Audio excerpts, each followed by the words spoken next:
여러분, 원래 집에 이것을 두신다면 어느 누구이든 큰 번영과 행복을 얻을 것입니다. 네, 무조건 두세요. 올해가 끝날 때쯤 여러분들은 전혀 다른 삶의 좌표 위에 서 있게 되실 것입니다.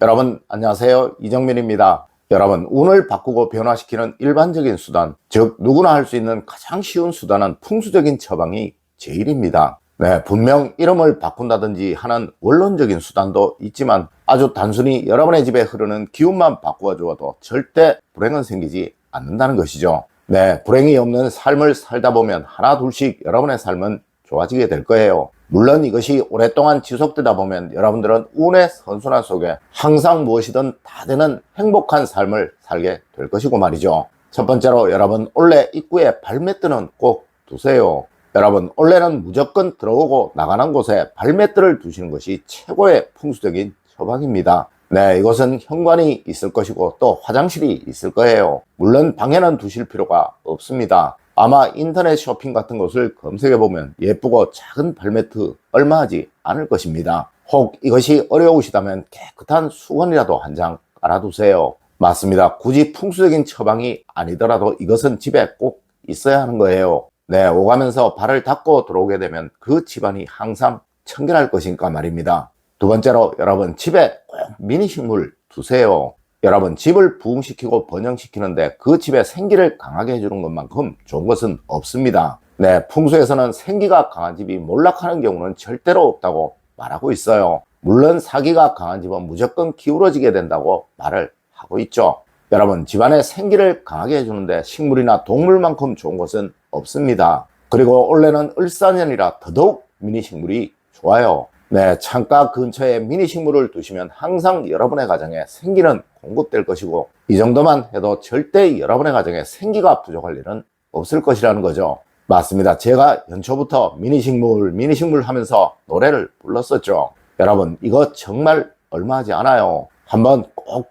두어보십시오. 볼 때마다 여러분의 얼굴이 달라지는 것, 즉 여러분의 얼굴에 웃음이 생기는 것을 경험하시게 될 거예요. 세 번째로, 그림은 무조건 밝고 푸른 것으로 두세요. 여러분, 올해는 다른 어떤 그림보다 푸른색이 드러나는 그림, 즉 나무나 풀 등의 식물 그림이 최고입니다. 하여 저는 여러분의 휴대폰의 배경사진도 이런 것으로 바꾸라고 말씀을 드린 적도 있었습니다. 물론 가족 사진을 배경으로 두셔도 좋습니다. 하지만 올해는 어디든 나무나 꽃과 같은 것이 있는 것이 좋다는 것이죠. 그리고 또 가능한 밝은 느낌이 나는 것을 두세요. 이는 올해가 음년이라 어둡고 우울한 느낌이 강하기에 그러한 거예요. 네, 이런 것으로 균형을 맞추신다면 절대 여러분의 가정에는 불행한 일이 생기지 않을 것입니다. 그리고 여러분, 다시 한번 말씀을 드리지만 절대 그림은 현관 안에 두는 것이 아니에요. 무조건 현관 복도에 또 거실에 두는 것이 좋으며 빈 벽, 즉 썰렁함이 느껴지는 곳에 거시는 것이 좋다는 것이죠.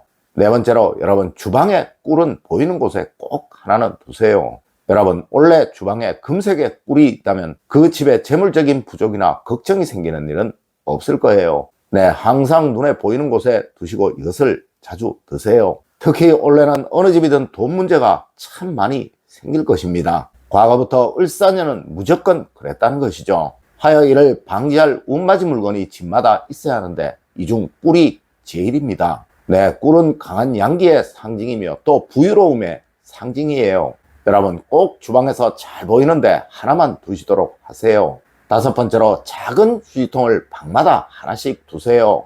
여러분, 언제이든 휴지통은 집안에서 눈에 잘 보이는 곳에 있는 것, 이것은 정말 좋지 못합니다. 그리고 그 휴지통 속에 내용물이 훤히 보이는 것, 이건 역시 정말 좋지 못합니다. 네, 그런 집은 항상 돈 문제로 고민하고 걱정하는 가정이 될 수밖에 없다는 것이죠. 맞습니다. 풍수에서 제일 중요시하는 것은 바로 청결함이며 단정함이에요. 네, 어느 집이든 청결하고 단정하다면 최소한의 부는 다 누리게 된다는 것이죠. 여러분, 이에 반대되는 개념이 바로 휴지통입니다. 물론 이 휴지통은 집안에 필수적인 것이고 또 없어서는 안 되는 물건이죠. 하여 이를 꼭 두시되 보이지 않는 곳, 눈에 잘 띄지 않는 곳에 두시는 것이 기본이며 특히 올해는 방마다 아주 작은 귀여운 뚜껑이 있는 휴지통을 두시는 것이 좋습니다. 네, 꼭 잠자는 침대 옆에 하나씩 두시고 이거 자주자주 비워주세요. 그러면 절대 여러분은 올 한 해 뭔가의 막힘으로 고생하는 일은 생기지 않을 것입니다.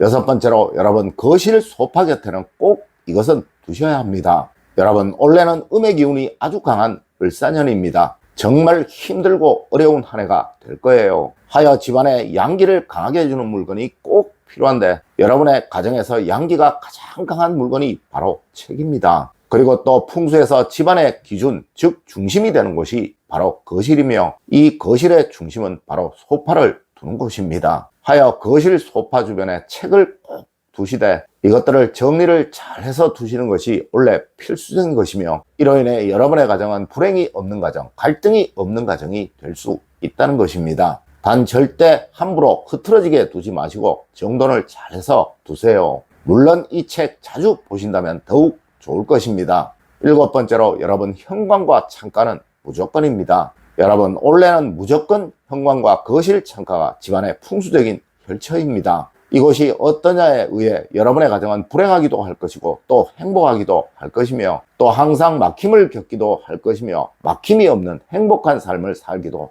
할 거예요. 네, 절대 이곳을 막지 마시고 가능한 비워두세요. 그리고 풍수에서의 원칙이 두지 말아야 할 것을 집안에 두지 않는 것임을 제가 이미 여러 번 말씀을 드렸었죠. 네, 원래는 절대 현관과 거실 창가에 두지 말아야 할 것들 두지 마세요. 그래야 올 한 해 행복과 번영이 늘 여러분들을 따라다니게 됩니다. 여덟 번째로 여러분 화장실과 신발장에 이것은 꼭 두십시오. 여러분 풍수에서는 이런 말을 합니다. 될 집은 들어가면서 좋은 향기가 나고 또 안 될 집, 즉 불행해질 집에는 들어가면서 항상 나쁜 냄새가 난다고 말입니다. 네, 풍수를 말하는 풍, 즉 바람은 무조건 향기와 관계가 있는 거예요. 맞습니다. 여러분의 집에서 향기와 가장 관계가 깊은 곳이 바로 현관 신발장이며 또 주방의 싱크대 주변이며 또 화장실입니다. 네, 다른 곳은 몰라도 신발장과 화장실에만은 꼭 향기 제제 하나는 두세요. 이것은 여러분의 가정이 번영할 집이 되도록 만들어 줄 것입니다. 아홉 번째로 여러분 식탁 위는 무조건 비우세요. 여러분 세상 그 무엇보다 가장 중요한 것은 바로 가족 간의 화목이며 또 사랑이에요. 네, 이것으로부터 모든 번영도 부도 만들어진다는 것이죠. 하여 우리 조상님들은 가와 만사성이니 수신제가 평천하이니 하는 말도 하셨던 것입니다. 맞습니다. 이는 바로 식탁으로부터 만들어지는 거예요. 네, 밥상머리 교육이라는 것도 엄밀히 말하면 늘 가족들이 모이고 서로 대화한다라는 의미인 거예요.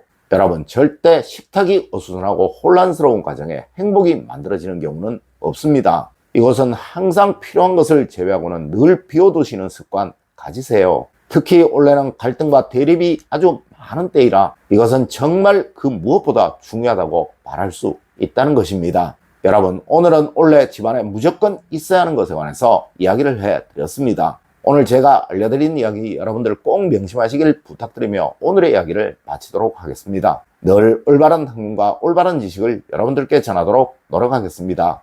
여러분 긴 시간 감사드립니다. 감사합니다.